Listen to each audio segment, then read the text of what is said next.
One of the things that makes High Playing Games quite unique compared to other channels or websites or gaming journalists is that I keep myself purposefully independent but have my door always open so that solo devs and small indie development companies can get in touch with various builds of their game and ask for critical feedback. Quite often you'll find me in the evenings when I'm not doing this website or YouTube channel or High Playing Music, the other kind of sister sites of this area. I'm in my emails kind of diving back and forth providing feedback to game devs, for example, on some of the builds of their games. And I never put that out on here because that's quite private in between different companies where they're going out for user testing. But occasionally they'll kind of say, fancy doing a review and give us some critical feedback and kind of lump it all together. And that's what's going on today with Spiriat.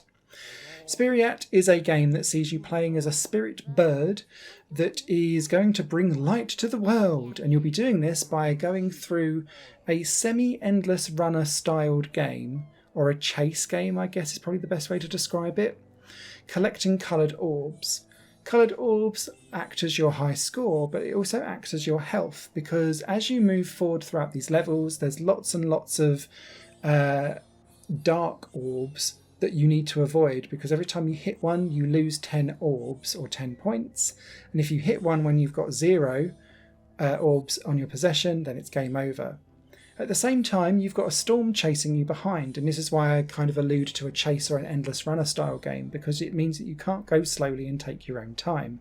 You need to constantly go at pace, and so there's a real dichotomy and a juxtaposition between this peaceful bird-like world and spirit animals coming to talk to you, and it's all being about a mission to make sure that the human world looks after its planet and appreciates it a bit more.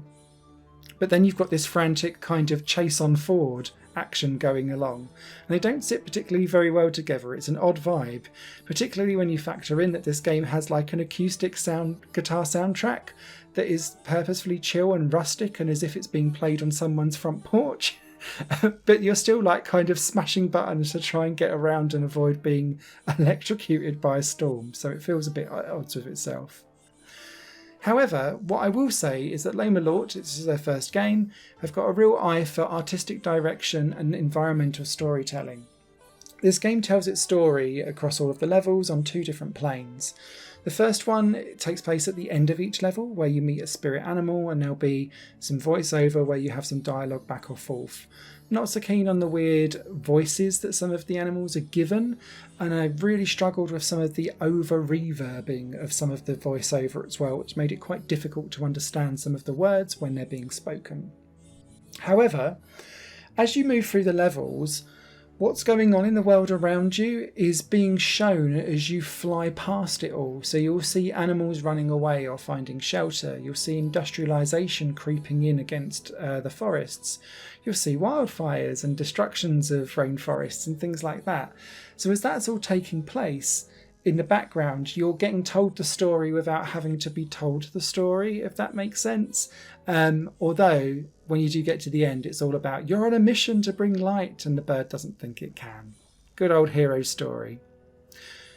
That's unfortunately, though, where all of my positives for Spiriat in its current form end, because the actual gameplay I found to be infuriating. The game itself and the actual gameplay is a sound idea. Collect the orbs, run away from the storm, make sure you can reach the end of each level without trying to get hit by either the storm or the storm orbs. The problem is with the controls. They are too fast and they're all or nothing with 0 nuance.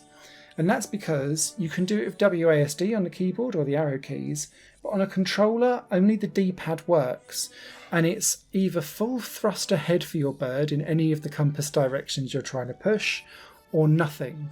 And so what you end up doing, I had to stop using the controller because the D-pad options were horrific, and ended up playing with the arrow keys on the keyboard, where I was gently quick tapping things to try and nudge myself around, particularly in later stages where it asks you to go in 45-degree angles or 30-degree angles to try and get your way around various different storm orbs. The game just isn't set up to deal in a control-wise how the level design is set up to expect you to have that level of precision and slowness to be able to get round. You move too far too quickly in a button press, so you just end up spanking into an orb and going, well, that wasn't my fault. And there didn't seem to be like ways to get round things sometimes. This was really exasperated on a very specific level where you're going up a kind of 30-35 degree incline mountain.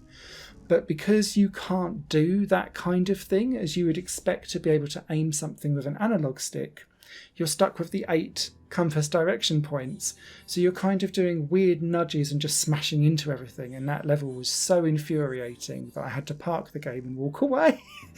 And when you've got a game that's like, hey, we're chill, we're spirit animals, we've got acoustic guitar soundtracks and all of this kind of stuff, it just feels at odds with itself.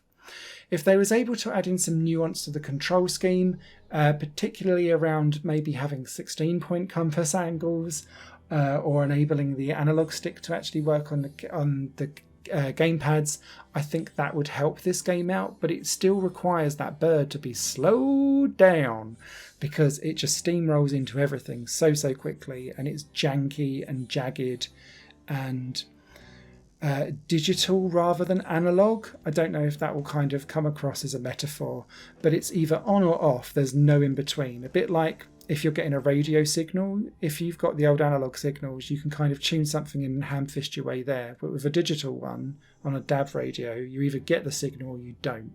And this control scheme is exactly like that.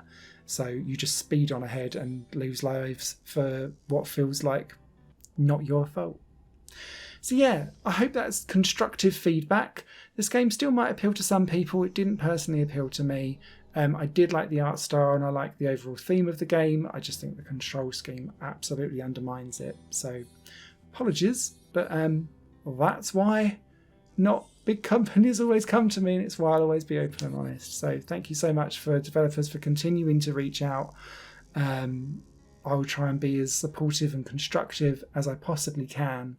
And I hope it's helpful for some people. Cheers! Higher Plane Games is part of the Higher Plane Network, a completely independent media outlet supported by people like you. The goal is to create the best possible content that cultivates a richer indie scene for games as well as music and entertainment. To find out more and to get involved, visit patreon.com/Higher Network. Your support makes all the difference, and in return you'll gain access to bonus content and downloads. Thank you for watching.